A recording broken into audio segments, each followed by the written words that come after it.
Well, hello, good afternoon. This is my 131st week and 2 days since my diagnosis. I can't believe it. I just checked it out. 131 weeks.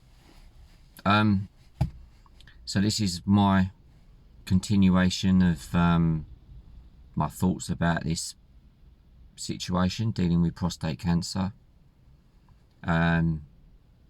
I've just literally been in the hospital collecting my monthly meds. Those of you on enzalutamide will know all about that.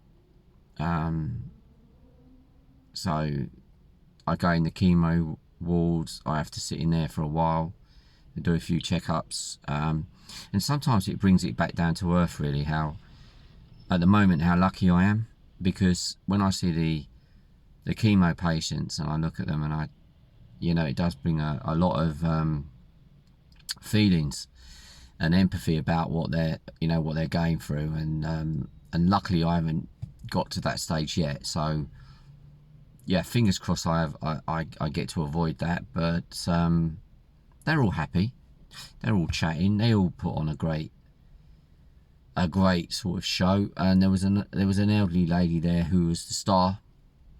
And she was just fantastic. She just had everyone in fits of laughter, and I just thought, wow, what a human being you are. She's probably about 80 years old, and she just made people laugh and smile. And then you get people that moan about every single thing about their life, and they've got really not a lot to moan about. Yesterday was a difficult time. I'm not going to dwell too much on it. I'm really want to talk about something positive that's happened. But yesterday was quite a difficult time. I had an appointment on the phone with a hospital regarding genealogy, and it's about whether I possess this gene. It's called the BRCA gene, that has a possibility of passing it down to my daughters. And the BRCA gene, if it malfunctions, it means that it doesn't protect you against cancer. And I've been waiting for that call. I was recommended or referred to that doctor in February 2022, so just over about 14 months. No, February 2023, 14 months to get that call. It's pretty poor, isn't it? That's the state our NHS is in. 14 months. A 15-minute call, and I've got to have a blood test to see if I carry this gene, or the malfunction gene. I don't know how to feel about this, because this is another one of those things that just it's not me now, is it? It's my daughters that I've got to consider. And I looked at my daughters last night, and I couldn't help just feeling guilt. I know I shouldn't, and today I feel a bit better about it, but there's this guilt feeling about what have I given them. And then my rational head says, come on, Woody, there's literally nothing you can do about this. This is all in the hands of the gods. Your genes are not something you're responsible for. My heart says it is. My rational head says I'm not responsible, so I'll go with the rational head today. The good news, first of all, I didn't really think much about it, but I got an email saying that I'd been nominated for a GoFundMe award for outstanding commitment for raising funds for prostate cancer. When I got the email, I didn't really think much of it. I really thought, I'm not one of these guys that just wants this pat on the back every time. I'm doing what I do for a reason. And then I spoke to my friend about it, who actually nominated me, and I realised actually it was a really good opportunity to put prostate cancer on the map and get people aware of prostate cancer and get people who are aware of PSA testing. It took 8 months for me to get a PSA test when I was initially ill. 8 months of being in agony and diagnosed with something completely different, diagnosed with sciatica. So I'm fighting for everyone that has to go through that. No one should go through that. So we talked about the GoFundMe award. Excuse me. We talked about it and how that could be a real positive in our effort for fundraising. We're doing a walk. I think I've mentioned it in the last video. On June the 1st, I'm walking 10 miles.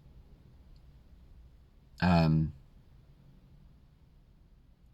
Dungeness in Kent to Dymchurch, 10 miles down the coast.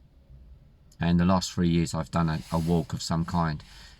They've all been 20 miles. This year it's 10 miles because I wouldn't be able to do. I can't do 20 miles. My body just won't do it. And I'm going to struggle quite hard to do 10.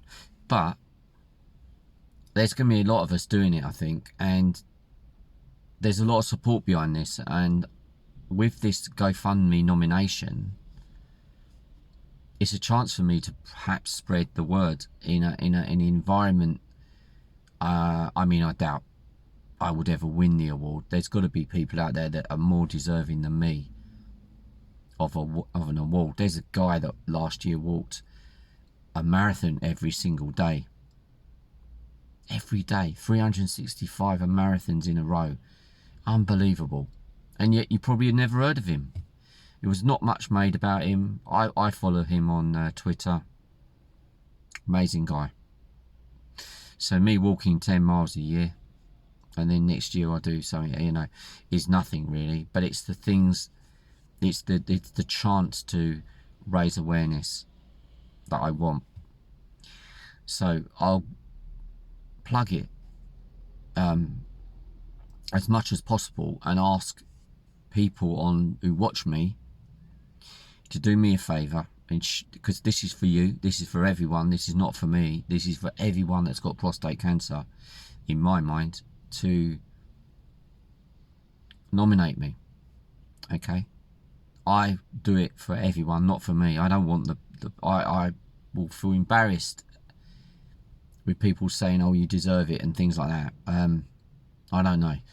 I just want to do the right thing and get the issue with the PSA testing in this country, and I'm guessing in other countries, out in the open, that people can get a test.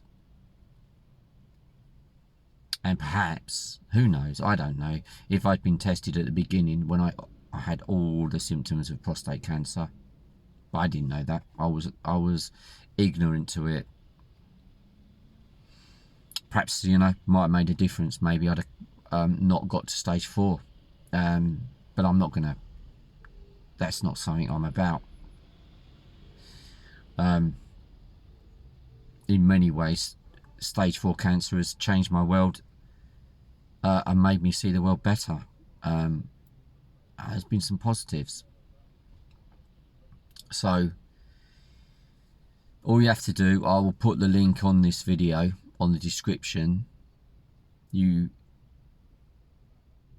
click on it, you go to outstanding achievement, and then you go to my latest fundraising event. There's 2 on there, but just do the latest one, which is on June the 1st this year. Click on that, because that is my my actual page. Okay, it'll all be clear when you do it. And then you have to write a little whatever you want to write about why you think I deserve the award. Personally, I don't think I do, but other people have said already that I do. So, you know, I just I want to use this as a chance to do something good. And if I got into because I think it goes into the last 3, and then there's a finals and so on and so on. If I did get there, I would stand there and tell people about the PSA test and about the failings that we have with it. And I will also tell people about prostate cancer and what it is and what it's like and how it affects so many men in the world. And yeah, it may be my chance to do something really good. But I need your help. And when I put the link up, if you could share it, don't matter where you are in the world, help me out, see what we can do. We never know. A group of people can do so much things, so many, you know, one person on his own can't do it, but a group of people can have a very powerful voice. And it's a stroke of positivity, isn't it? For all the stuff we go through, that something is recognised. I don't know what you think. I'd love to know what you think about it in the comments. You might just think this is a load of rubbish. It's self-promoting. I don't know. I'm not the most comfortable person with this self-promotion stuff. But if it does it for a right reason and it's a good thing, then yeah, why not? Anyway, thanks for listening to me. As always, thank you so much for all the comments, and keep them coming. Share the videos. There's loads of them now. I'm doing one every couple of weeks. Yeah. And I'll keep you updated with how it's going. I'll keep you updated with the walk that I'm going to do. And if anyone's in the UK around June the 1st and you want to come and join me, perhaps a few people that have prostate cancer might come along. I know there's a few already. You're welcome. It'll be a nice day, and it'll be a lot of fun. A bit hard work, but a lot of fun. Thank you. Thanks a lot. Bye.